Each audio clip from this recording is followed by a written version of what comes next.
Welcome to The Explainer. Today, we're diving into a really grand puzzle: macroeconomic inequality and the actual, real-world drivers of human welfare.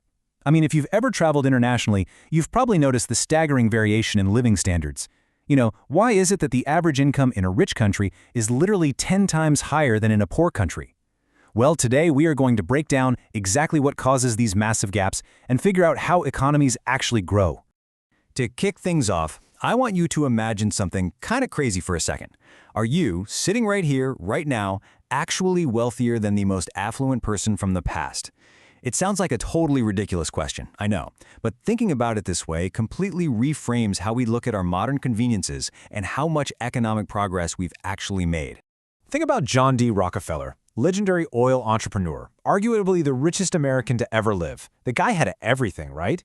Well, despite his almost mythical status and absolutely vast resources, Rockefeller lived his entire life without air conditioning, no internet, no video games, and, perhaps most importantly, zero access to the modern antibiotics that doctors today just routinely hand out to save lives. Now, get a load of this number: $250 billion. That is Rockefeller's estimated wealth, adjusted for inflation. So here's the real question. Would you give up every single modern convenience you have? The internet, safe modern medicine, cheap air travel for the rest of your life in exchange for $250 billion? Honestly, most of us wouldn't. And that just perfectly highlights how our standard economic statistics often drastically underestimate the true rate of economic growth, simply because they can't fully capture the immense, life-changing value of new technological innovations.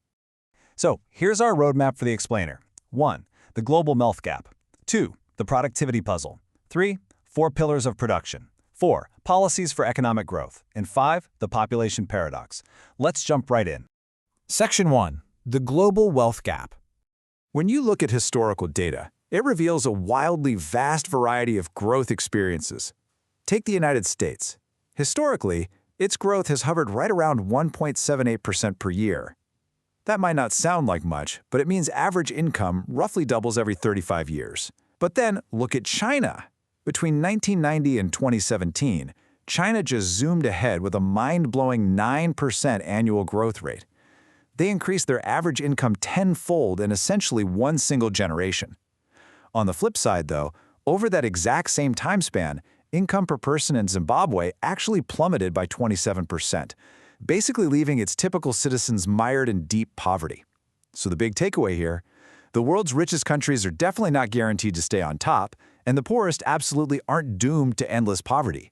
Things shift. Which brings us to Section 2, the productivity puzzle. The whole mystery of why some nations absolutely thrive while others just stagnate really boils down to one single word: productivity. It's that simple. An economy's income is exactly equal to its output. You literally cannot consume what hasn't been produced in the first place. So a nation's overall standard of living is directly tied to the productivity of its workers. This whole concept is perfectly captured by the old Robinson Crusoe analogy. Imagine you're a sailor stranded totally alone on an island. Your standard of living is tied 100% to what you can physically catch, grow, or make yourself, right? If you're really good at catching fish, you eat well. If you find a much better fishing spot, boom, your productivity rises and your life gets better. A whole nation is really just a scaled-up version of Crusoe's island. It can only enjoy a high standard of living if it can actually produce a massive quantity of goods and services. Section 3. 4 pillars of production. So, let's break down the mechanics. What exactly makes one worker more productive than another? It comes down to 4 pillars of production. First up, physical capital. These are the actual, tangible tools, equipment, and structures workers use. Second is human capital, all that knowledge and the skills workers pick up through education and on-the-job experience. Now, notice that both of these first two are what we call produced factors of production. You actually have to invest time and resources to create them. Third, we've got natural resources: land, oil, rivers. While they're super helpful, they actually aren't strictly necessary for a country to become immensely wealthy. Just look at Japan. They import most of their natural resources but totally thrive through international trade. And finally, the fourth pillar is technological knowledge, which is basically society's collective understanding of the very best ways to produce things. Now, it's actually really easy to mix up those last two, human capital and technological knowledge. So here is a fantastic metaphor to keep them straight in your head. Think of technological knowledge as the quality of society's textbooks. It's the raw underlying information about how the world actually works. Human capital, on the other hand, that's the amount of time the population actually spends reading those textbooks, absorbing the info, and transmitting that understanding to the labor force. Makes sense, right? You absolutely need both of them to get high worker productivity. Section 4. Policies for Economic Growth. Because capital is a produced factor, a society can actually change the amount of capital it has just by saving and investing. But there's a catch. And the crucial dynamic here is called the catch-up effect. See, capital is subject to diminishing returns. If you already have a massive fleet of farming tractors, giving you one more doesn't really boost your output all that much. But if you have virtually nothing in a farming by hand, a single tractor is a total game changer. Just look at the numbers. From 1960 to 1990, the US and South Korea actually invested a very similar share of their GDP, yet South Korea grew at over 6% annually, while the US grew at just about 2%. Because they started out poor, South Korea experienced this massive catch-up effect, getting phenomenal returns on their initial capital investments. But aside from just basic investment, policymakers have some really powerful tools at their disposal. Subsidizing education directly builds human capital. And surprisingly, so does health. Economic historian Robert Fogel actually proved that better nutrition was a massive driver of historical economic growth. It makes sense. Malnourished people simply can't do heavy manual labor. Governments also absolutely have to ensure strong property rights.